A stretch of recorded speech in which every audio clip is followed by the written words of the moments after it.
I would like to quote Bo Bennett. He had said that martial arts is not about fighting, it is about building character. Today, we gather here to witness the most spectacular and magnificent form of martial arts, Indo Hapkido. Indo Hapkido is a solely exclusive form of martial arts envisioned by its founder, Grandmaster Tarun Roy Chaudhuri. Our master has been indulged with this martial art since he was 6. Presently, he is 68. A dedication of almost 62 years is truly splendid. Indo Hapkido is a deep reflection of his personal philosophy of honesty, loyalty, and respect.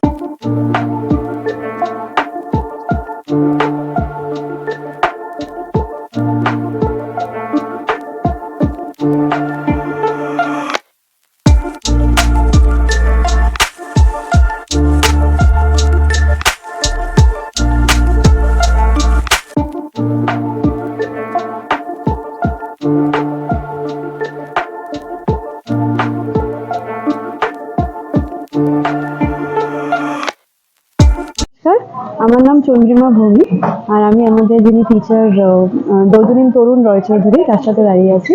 তো আমাদের যে ফর্মটা আমরা practice করি সেটার নাম হচ্ছে Indo hapkido. এটা হাপকিডোর মধ্যে থেকে নিয়ে আসা, বাট যেহেতু ইন্ডিয়ান আমরা, আমাদের শরীরের গঠন, খাওয়া দাওয়ার স্টাইল, আবহাওয়া সবকিছু আলাদা এবং হাপকিডো একটা কোরিয়ান ফর্ম অ্যাকচুয়ালি।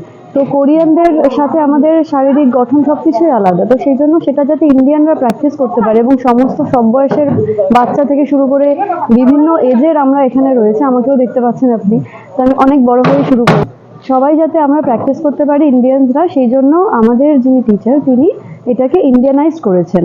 তো সেইটা মাথায় রেখে আমাদের এটাকে একদম কম্প্যাক্টভাবে তৈরি করা হয়েছে, তাই জন্য আমাদেরটার নাম ইন্দো হাপকিডো। তো এখানে একেবারে 4 বছরের বাচ্চা থেকে শুরু করে আপার এজ লিমিট আমরা অ্যাকচুয়ালি কিছু রাখিনি। লোকের ইন্সপিরেশনই তার মানে ইচ্ছা, সেই নিজের ইচ্ছাতে যখন ইচ্ছা যে কোনো বয়সে আমাদের এখানে আসতে পারে। আর হ্যাঁ এটাই। আর আমাদের যিনি টিচার ইনি অ্যাকচুয়ালি উনি বহু বছর জার্মানিতে থেকেছেন, তো উনি 35 বছর ওখানে থেকেছেন এবং জীবনের বলতে পারেন অধিকাংশ মানে বয়সটাই, অধিকাংশ সময়টা উনি ওখানেই কাটিয়েছেন, ওখানেই এই ফর্মটা উনি শিখেছেন। যদিও উনি ওনার বয়স যখন 6 বছর ছিল তখন থেকে মার্শাল আর্টস ওনার হাতে খড়ি। উনি বার্মিজ বক্সিং থেকে শুরু করে আইকিডো থেকে শুরু করে মুয়ে থাই অনেক কিছুই শিখেছেন এবং লাস্টে গিয়ে ওনার মনে হয়েছে হাপকিডোটা শেখার পরে যে দিস ইজ ইট, এটাই হচ্ছে বেস্ট। তো উনি এইটাকে এবার এগিয়ে নিয়ে চলেছেন। তো 35 বছর ওখানে থাকার পর, ওখানে প্র্যাকটিস করার পরে দেন উনি এখানে এসেছেন, দেন উনি স্কুল খুলেছেন। তাই আমরা মাঝে মাঝে ভাবি যে উনি যদি না আসতেন তাহলে আমরা কোথা থেকেই বা শিখতাম বা কী বা করবো। তো অল ওভার ইন্ডিয়াতে আমি দাবি জানাতে পারি যে হি ইজ দ্য বেস্ট টিচার। আমি আমার টিচার বলে বলছি না, আমি অনেককে দেখেছি, অনেক জায়গায় ঘুরে, অনেক স্কুলও দেখেছি, ভর্তি হওয়ার আগে অনেক জায়গায় খুঁজেছি, এখনো অনেক জায়গার সাথে আমাদের কানেকশন আছে, বাট আমি আনবায়াসড হয়ে বলতে পারি he is the best teacher.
Good evening, আমি প্রফেসর রাজশেখর রাইজ। গত 17 বছর ধরে আমি practicing hapkido, Indo hapkido with দৌদুনীন তরুণ রয় চৌধুরী। আজকে আমাদের 25th ইয়ার সেলিব্রেশন ছিল। আমার ব্ল্যাক বেল্ট হয়েছে 14 বছর আগে। ফ্রম দ্যাট সেখানে ট্রাভেল দ্য ওয়ার্ল্ড, সারা পৃথিবীতে আমি ট্রাভেল করেছি, শিখেছি, স্টুডেন্ট শিখিয়েছি, অনেক কিছু এক্সপিরিয়েন্স হয়েছে। এই যে স্ট্রেংথটা আমি নিয়ে, আমার সারা শরীর ভাঙা, আমার বন্ধুরা আমাকে অ্যাবস্ট্রাক্ট পেইন্টিং বলে, বাট সেটার পরেও the emotional and the mental strength this has given me. আপনারা জানেন যে আমার সারা পৃথিবী এক্সপিডিশন আছে, এই স্ট্রেংথটা নিয়ে আমি করেছি। So I welcome all of you to practice some form of martial arts, some form of meditation যেটা which helps you to move forward and go forward. Thank you, সবাই ভালো থাকবেন। নমস্কার, আমার নাম সাবুমিন সুজয় গাঙ্গুলি। আমার প্রফেশনালি আমি আইটি মাল্টিন্যাশনাল কোম্পানিতে চাকরি করি, সিনিয়র ম্যানেজার সেখানে। But Indo hapkido as a way of life আমি এটাকে প্র্যাকটিস করি এবং করছি অলমোস্ট 13-14 বছর হয়ে গেল। এখানে 4 ডিগ্রি ব্ল্যাক বেল্ট সাবুমিন, তাই জন্য আমার টাইটেল। কিন্তু এই যে পাওয়া, এটা কিন্তু আমি অনেক পরে পেয়েছি। In fact that time I was working in another company and I was in a kind of situation যে আমার ঠিক থেকে গেছিলো physically. I was so much disgrace এবং আমার কিছু প্রবলেম হয়েছিল। তো তার জন্য আমি অনেক সলিউশন খুঁজছিলাম। সলিউশন বলতে ডাক্তার দেখাচ্ছি, ওষুধ খাচ্ছি, খাওয়ালে ঠিক থাকছি আবার।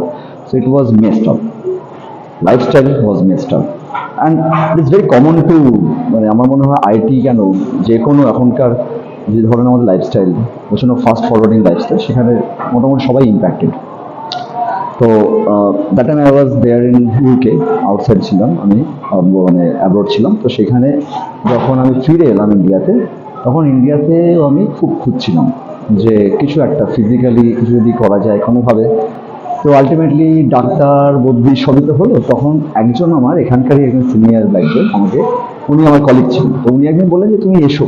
তখন আমার কোনো আইডিয়া ছিল না what is Indo Hapkido, what is martial art, karate. আমি আই ওয়াজ কমপ্লিটলি, মানে অনেক দূর দূরান্ত আমার কোনো পরিচয় নেই এর সাথে। কিন্তু যখন আমি একদিন জাস্ট একটা ইনভাইটে আমি এসেছিলাম, এসে দেখলাম যে বিভিন্ন ধরনের স্টিক ফাইট হচ্ছে, কেউ রোল করছে, কেউ ফ্রি ফল করছে। It's absolutely amazing. আমি এখনও সেই দিনটা ভুলবো না, যেটা আমার প্রথম দিন ছিল ইন্দো হাপকিডোর গ্রাউন্ডে। তো সেইখানে আমি অবাক হয়ে এসে দেখছিলাম, আর দেখে আমি জিজ্ঞেস করেছিলাম চিফকে গিয়ে, চিফ আমিও কি পারবো? আমার তো এরকম একটা বয়স হয়ে গেছে, এই বয়সে এসে গিয়ে আমি হাত পা ভাঙবো। তখন উনি একটা বলেছিলেন, যদি রাম শ্যাম যদু পারে তুমি কেন পারবে না? তখন আমি ট্রাই করেছিলাম, জাস্ট লাইক অ্যানাদার থিং, লাইফে অনেক কিছু আমরা ট্রাই করি, আমি আরেকটা ট্রাই করেছিলাম। তো ট্রাই করতে গিয়ে দেখলাম উইদিন 3 মান্থস আমার ফিজিক্যালি যে চ্যালেঞ্জগুলো ছিল এগুলো রিকভার হওয়া শুরু করলো উইদাউট আ সিঙ্গল মেডিসিন। এবং it sounds magical, but truly যখন আমি আরও ডেপথে গেলাম, ইনফ্যাক্ট তার জন্য আমি আরও ভালোবেসে ফেললাম সাবজেক্টটাকে, আমি জানতে চাইলাম। এবং এই পার্টিকুলার মার্শাল আর্ট শুধু কিন্তু প্র্যাকটিসও হয় না, এর থিওরি রয়েছে। আমাদের ব্ল্যাক বেল্ট যে পরীক্ষাগুলো হয় বা আমাদের সিনিয়র যে বেল্টের পরীক্ষাগুলো হয়, সেগুলো থিওরি লিখতে হয়, আমাদের ইন্টারভিউ নেওয়া হয়, করে একটা তারপর থিসিস করতে হয়। ইনফ্যাক্ট আমার যখন 4 GB ব্ল্যাক বেল্ট হয়েছে, তখন আমাকে থিসিস সাবমিট করতে হয়েছিল। তো বুঝতে পারছেন ব্যাপারটা কতটা ডেপথ। তো সেই ক্ষেত্রে যখন জানতে পারলাম যে আমাদের শরীরের মধ্যে আমরা এমনভাবে তৈরি, ভগবান বা যিনি আমাদের তৈরি করেছেন, আমরা এমনভাবে তৈরি হয়েছি, এতটা ফাইন টিউন্ড, এবং আমাদের শরীরের মধ্যে সব কিছু দেওয়া আছে টু হিল আওয়ারসেলফ। কীভাবে নিজেকে নিজে হিল করবো, যেমন আপনারা দেখেছেন ব্রিদিং এক্সারসাইজ একটা ওয়ান অফ ওয়ে। এছাড়াও আমাদের বডিতে অনেক প্রেশার পয়েন্ট আছে, সেই প্রেশার পয়েন্ট ইউজ করে, যেমন কাউকে মানে ডেডলি প্রেশার পয়েন্ট অ্যাটাক কেউ যদি করতে থাকে, সেই প্রেশার পয়েন্টকে আমি জাস্ট টাচ করে তাকে আমি আমার কন্ট্রোলে আনতে পারি, ঠিক তেমনিভাবে সেই প্রেশার পয়েন্টের উপযোগী, মানে এমনভাবে টাচ করে এবং তার ডাইরেকশনে বিভিন্ন ধরনের টেকনিক্যালিটি আছে, সেগুলো করে হিলও করা যায়। And that was awesome. এবং আমাদের এখানে রোল প্র্যাকটিস করা হয়। রোল মানে হচ্ছে আমাদের যে স্পাইন বরাবর যত প্রেশার পয়েন্টস আছে ওগুলো ক্লিনিং হয়, ওগুলো পাংচারিং করা হয়। তার ফলে কি হয়, আমাদের বডিতে ব্লাড সার্কুলেশন প্রচণ্ড বাড়ে এবং আমাদের নার্ভাস যে সিস্টেম, নিউরো যে সিস্টেমটা আছে, ওটা প্রচণ্ডভাবে এনহ্যান্স এবং অ্যাপ্রিসিয়েটিভ হয়। যত নিজেকে অ্যাপ্রিসিয়েট করা যায়, যত নিজেকে ইভলভ করা যায়, তত কিন্তু একটা বেটার যেমন লাইফস্টাইল পাওয়া যাচ্ছে, তেমনি কিন্তু একটা বেটার টুমোরো আমরা পেতে পারি। এবং শুধু একা না, এটা যখন আমি ভালো হচ্ছি, তখন আমার দেখা দেখি আমার পরিবারের মানুষজনও কিন্তু জানতে পারছে, আমার বন্ধু বান্ধবের সার্কেলও জানতে পারছে। তো এরকমভাবে বিভিন্ন সার্কেল তখন সে এটা বুঝতে পারে বা জানতে পারে। তো একটাই উদ্দেশ্য আমাদের এটা করে যাওয়া, যাতে আমাদের নেক্সট জেনারেশন, আমার মেয়ে এখন প্র্যাকটিস করে, আমার ওয়াইফ, আমার ছোট্ট ছেলে 4 বছরের, সে তো পাগলের মতো, হাপকিডো নামেই সে পাগল। চিফকে শুধু ফোনে ভিডিও কল করে, চিফ আমি আসতে যাই, আর কান্নাকাটি করে। ওকে তো এখনো আনা হয়নি, বাট মাঝে মধ্যে যায় আসে। তো আলটিমেটলি উদ্দেশ্য হচ্ছে ফিউচার আমাদের যে আগের জেনারেশনটা আছে, তারা যাতে একটা বেটার লাইফস্টাইল পায়, এখন আমরা কিন্তু প্রচন্ড messed up, physically, mentally, socially, everywhere শুধু নেগেটিভিটি। আর আমরা সবাই দৌড়চ্ছিও তাই জন্য, মানে আপনি মানে মিডিয়ার সামনে আমি দাঁড়িয়ে বলছি, ডোন্ট টেক মি আদারওয়াইজ, আমরা এতটা influenced with negative words, negative part of words.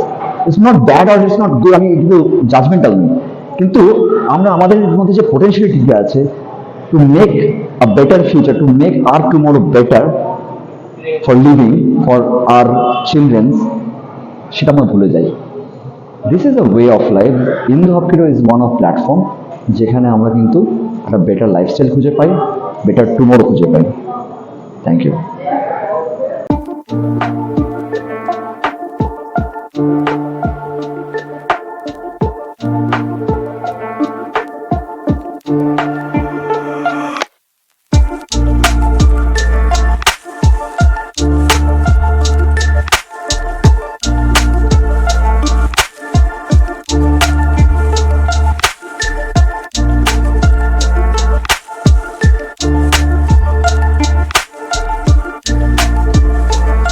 আন্তরিক অভিনন্দন।